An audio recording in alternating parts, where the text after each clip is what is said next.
Tuloy ang banat. Tuloy ang banat sa mga salot at mali sa lipunan.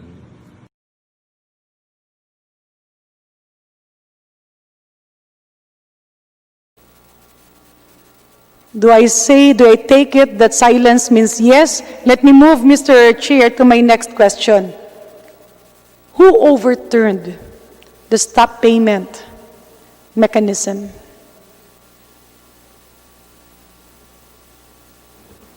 I'm sure someone knows who overturned the stop payment Kasi policy. ang kagandahan kasi sana nun, Mr. Chair, dahil marami na ang nag-aabuso at right and left na, at dahil puso ng bawat doktor at ospital ang Philhealth, the stop payment hurt them to the core.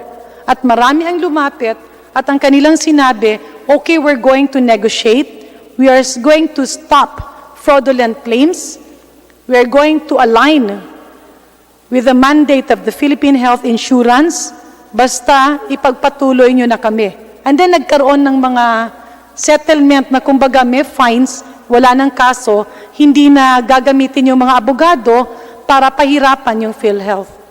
And that was good. So my question is, why would you overturn something that was helping your institution?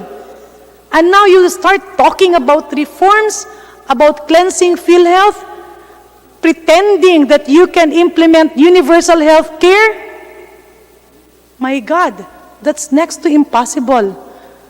How can you implement universal health care if you insist and persist to be blind and deaf to what is happening around all of you? So, Mr. Chair, may I request that PhilHealth produce documents that overturned the reforms that I initiated with huge and extreme difficulty in PhilHealth. Napakahirap po, Mr. Chair. Wala po akong sinabi nung mga nakaraang panahon, but my experience as chairman of the board was very difficult. First, board resolutions were not being headed to. Minsan, hindi pa pinapasa, nagiging bulag-bulagan at naiipit at pilit na winawala. It is not true na takot sila sa board resolutions, just like what they are saying and pointing to in the case of the senior citizens, because our experience actually points to the fact that many of our decisions, lalong-lalo na yung mga resolution related to fraud, being approved and passed by the board, ay hindi po pinapasa. Hahalungkatin mo pa yung bawat opisina, pupunta ka pa ba sa kababaan-babaang opisina at hahanapin mo only to find out na, oops, hindi pala inimplement. Ang isasagot sa iyo, ay, ma'am, hindi po nakarating sa opisina namin ang resolution nyo. That can be proven, Mr. Chair, if you look at the reckoning dates by which board resolutions and reforms on PhilHealth were passed, approved by the board, but remained unimplemented. So my next question, Mr. Chair, nung pong ino-audit na ang PhilHealth, right and left po na sinasabi, yung pera ng PhilHealth at yung pera daw ng senior citizens na 10.6 billion was diverted to DOH. Nagulat po ako because it's a big lie. May I inquire from PhilHealth if indeed there was entry of 10.6 billion to the coffers of PhilHealth?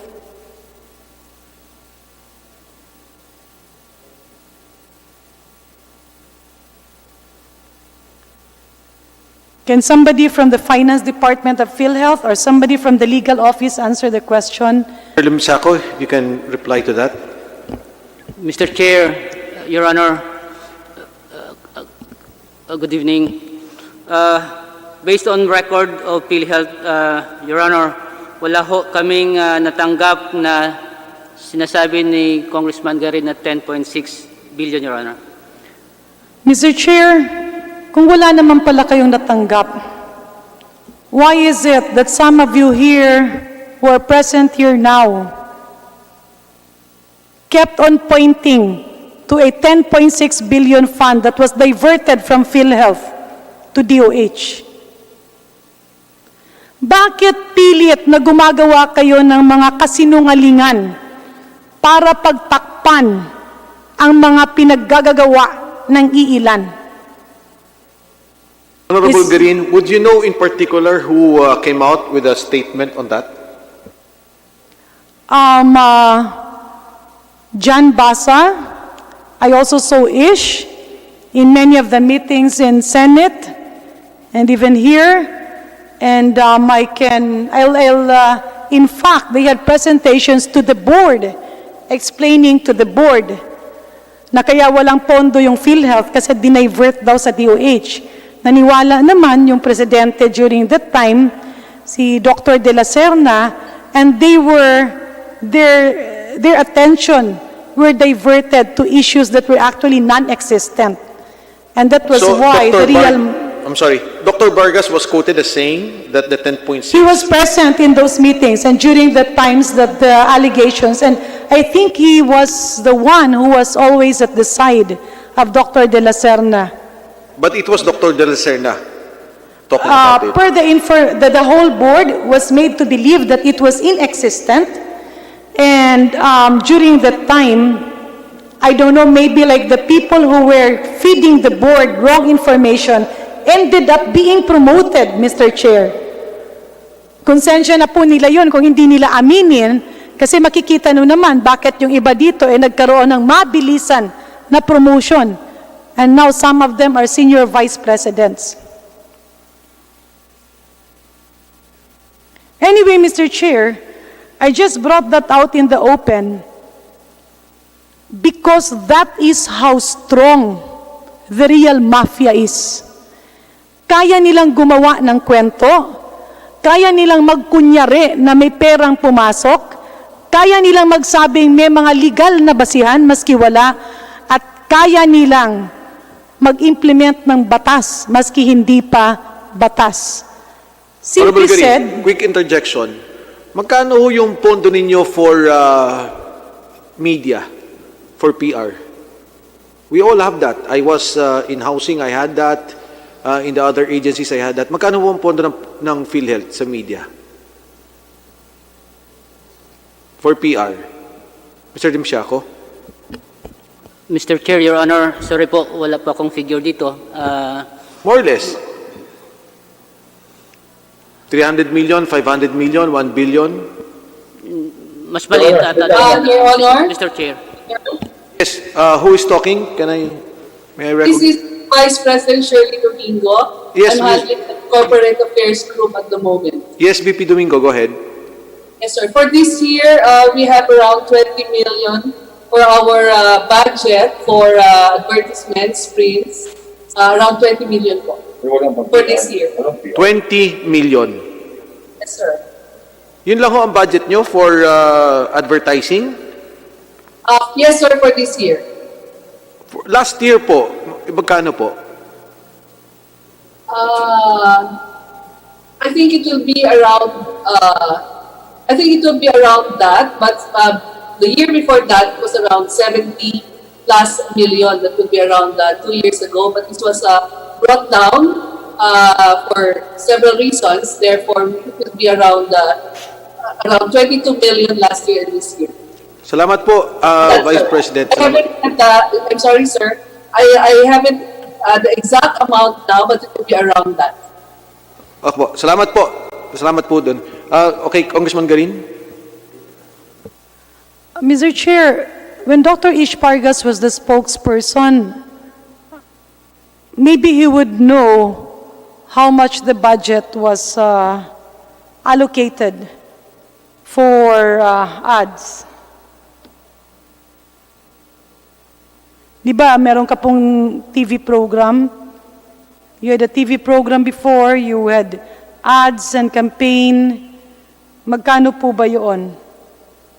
Mr. Chair, Madam Congresswoman, I don't remember po, but we can provide. Yeah. kindly check if it reached around 400 million. Mr. Chair, Madam Congresswoman, we will provide for the details. Okay. 400 million, Honorable Garin? Maybe we can, he was the spokesperson, he was having Yes. his TV programs, and siguro naman yung intention is, Yes. yeah, Mr. Chair, another question. Di ba kasi paulit-ulit natin naririnig walang pondo yung PhilHealth. At paulit-ulit rin kaming nananawagan. Why is it that PhilHealth is renting expensive offices in malls? Kasi matagal ko nang pinapakiusap na baka pwedeng tanggalin na lang yon para makasave tayo, yung pondo na yon, itulong na lang sa mga mahihirap. I will always say, hear a response, yes, yes, yes. Pero Mr. Chair, hanggang ngayon, tila nasa mall pa rin yung PhilHealth. The reason that was given to us before, mas maganda daw po pag nasa mall, baka po merong mga walk-in na magpa-enroll sa PhilHealth. Mr. Chair, distinguished colleagues, I would even appreciate it more if you have a clinic in the mall rather than an office in the malls. So is this still ongoing?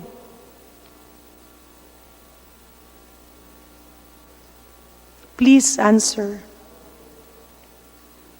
May mga opisina pa ba kayo sa mga rented buildings, sa mga malls? Kasi ang naging usapan natin, matagal na. In fact, I even volunteered and showed to you that it is possible by talking to the town of Gimbal, my hometown, and requesting the LGU to a portion, a space in the covered core sa munisipyo, isang opisina doon na pinaayos namin, pinagamit sa PhilHealth, free of charge. And we had several meetings and we told you, why don't you ask for a free space or a free office in each provincial capital or in each city hall para wala na kayong rental and you will be near to the services because many people would go to these government offices. I don't know, Mr. Chair, bakit gustong mag-opisina sa mall?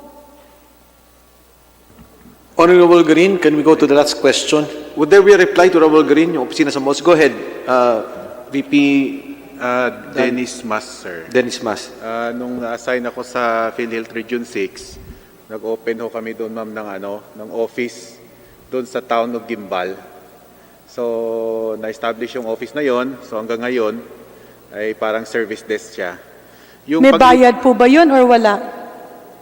Alam ko, ma'am, operational pa yun hanggang ngayon. Walang Yes. bayad?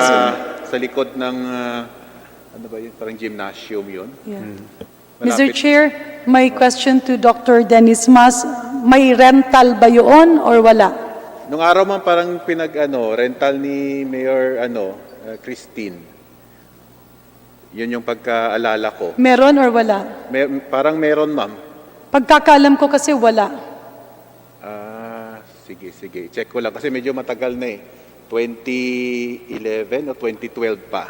So it is Masyadong a matagal. replica, it is an example wherein you can actually hold offices Yes, under yes. government offices at no cost to Tama. the members of the Tama, Philippine Health Insurance. And some LGUs are volunteering para palapit yung services namin sa kanilang constituents. So nagpapalibre sila sa mga offices nila.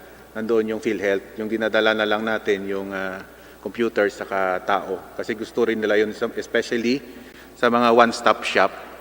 Pero yung mga regional offices naman natin ngayon ay naghahanap rin ng malipatan na mas maganda, hindi binabaha, spacious, and then usually ground floor. And we are also updating our guidelines para maging responsive Yeah, Mr. and then Chair. convenient sa members. Mr. Chair, if I may, kasi wala pa po ako sa PhilHealth dati, nasa probinsya pa lang po ako, paulit-ulit po kaming nagtatanong, kasi yun po ang sagot kailangan ng spacious office, kailangan maraming tao, kaya dapat sa mall. Napakamahal po ng rental sa mall. Yung mga nagpapa-enroll naman, Mr. Chair, ng PhilHealth, wala naman sa mall Kung ako ay magkakasakit at kailangan kong magpa-reimburse or meron akong katanungan sa PhilHealth, hindi ako pupunta sa mall. I'll go to the hospital. So my question, Mr. Chair, is this. For the past several decades na pinag-uusapan natin, stop renting expensive offices. Stop renting malls and buildings. Nag-o-offer na nga ang mga governors. They have spaces in the provincial capitals. City mayors are giving you offices.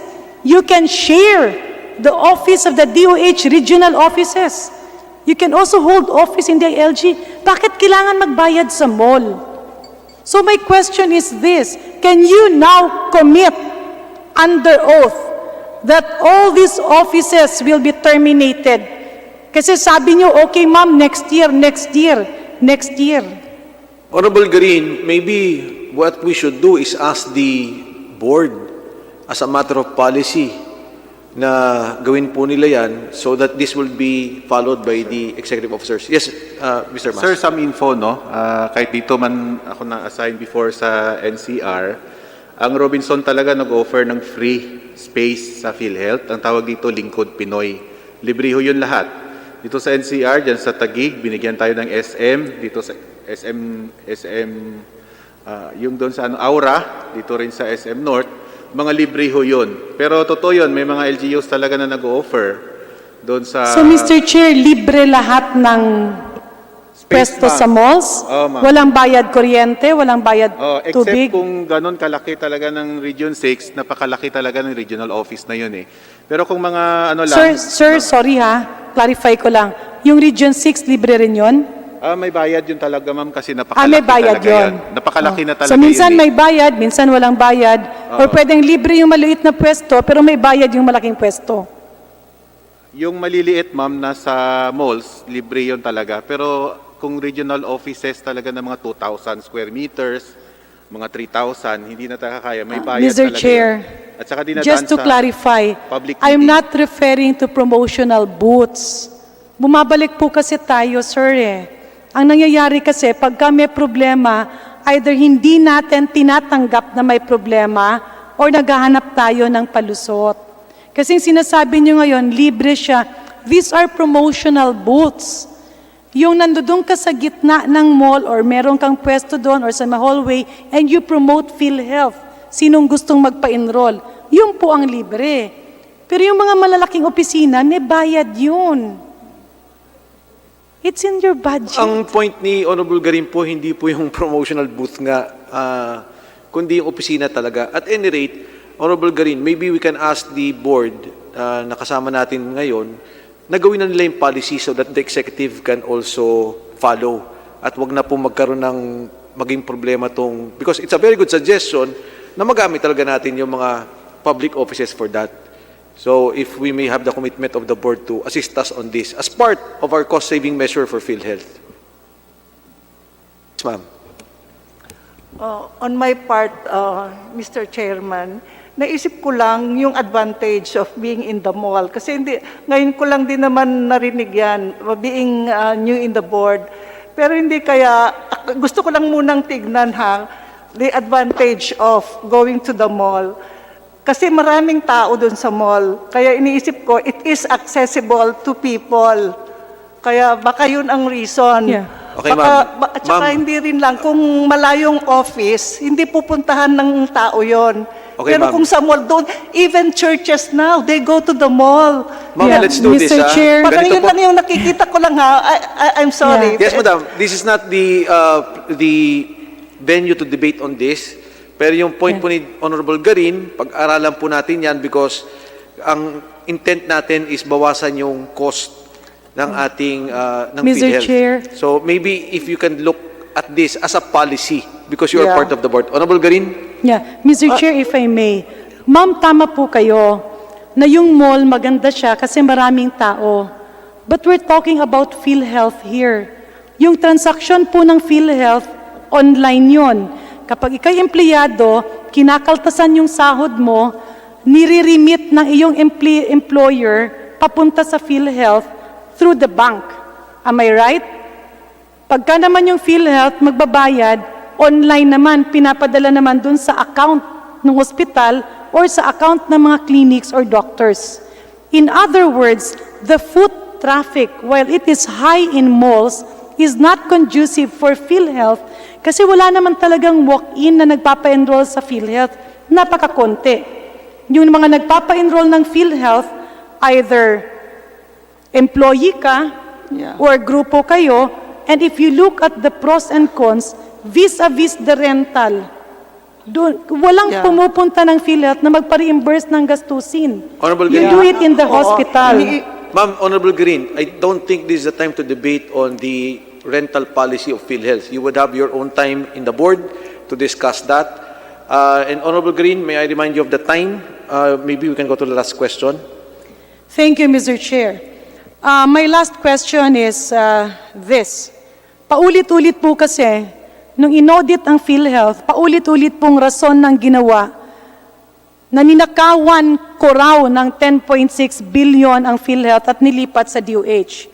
For the record, Mr. Chair, that is a big lie.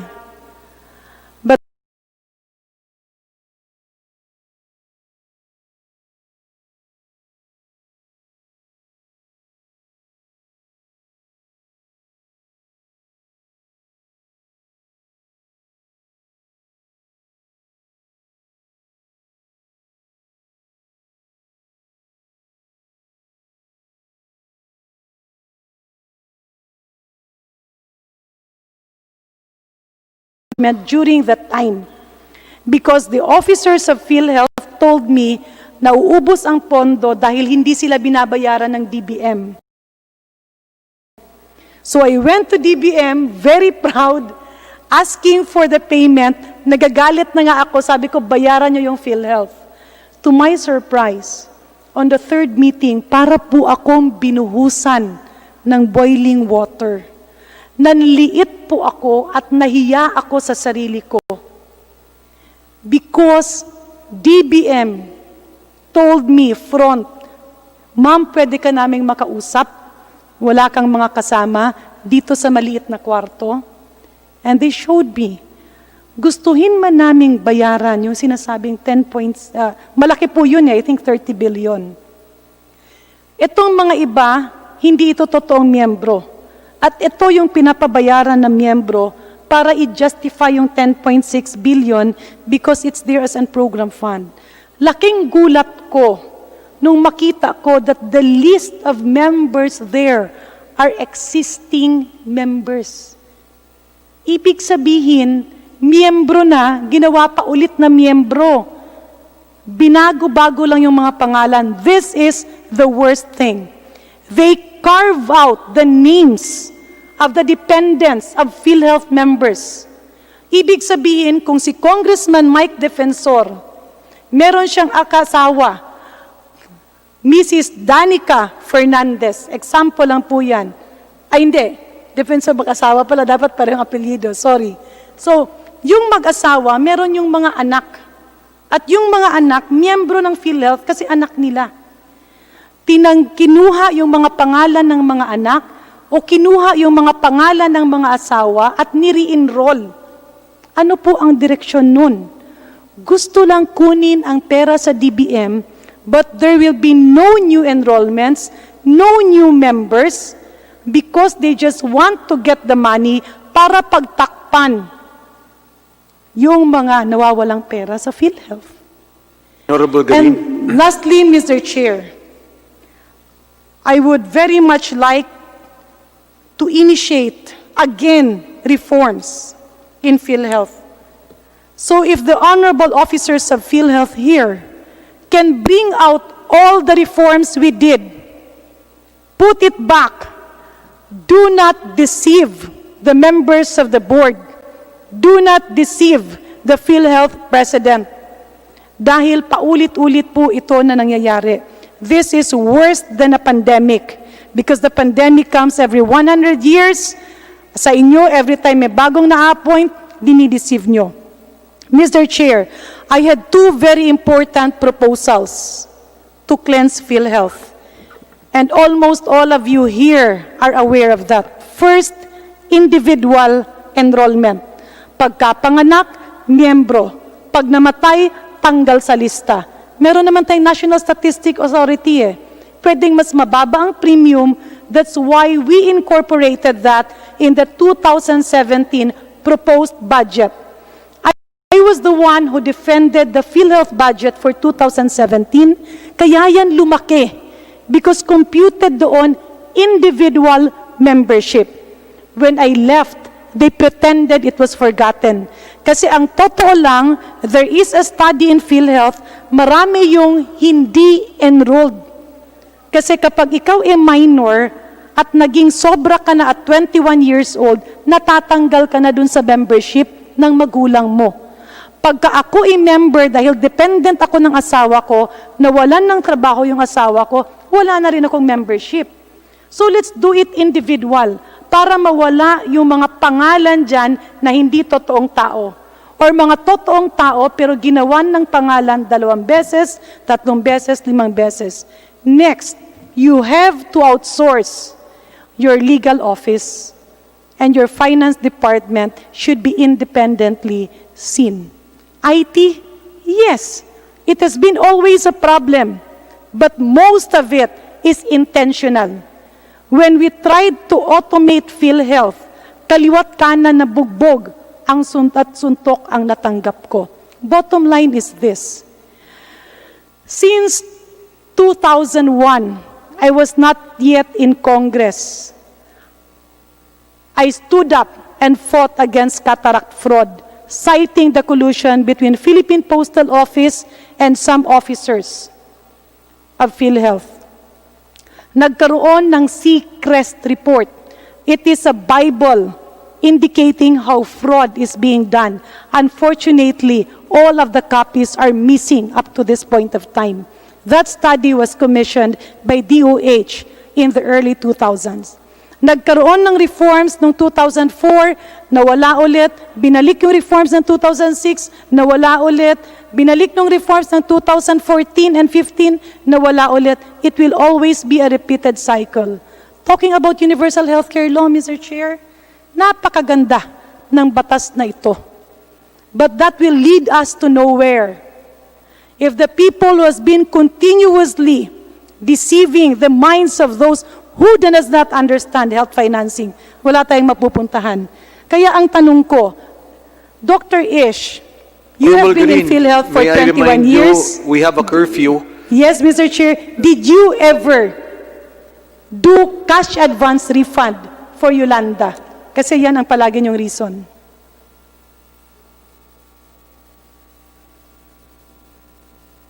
Okay. May cash advance po ba sa Yolanda? Yung ginagawa natin ngayon sa IRM. COVID, sa IRM. May IRM din po in 2013 for the Yolanda. May cash advance po. How did we... Ang sinasabi nyo kasi, nag-IRM kayo kasi ginagawa na yan dati pa. By the term alone, interim reimbursement mechanism. Cash advance is never a mode of payment in any insurance facility. It is not a mechanism of payment in PhilHealth. I am 2,000% sure of that. So ngayon, ba't nyo sinasabi na meron ng IRM dati? Nagkaroon ba ng precedence? Was there ever a cash advance released during calamities? Mr. Chair, I don't think we will get the right answers. I just do hope that we will all have the conscience to cleanse PhilHealth. I rest my case. Maraming salamat po. Thank you, Honorable Garin. I think it's very clear yung pinopoint out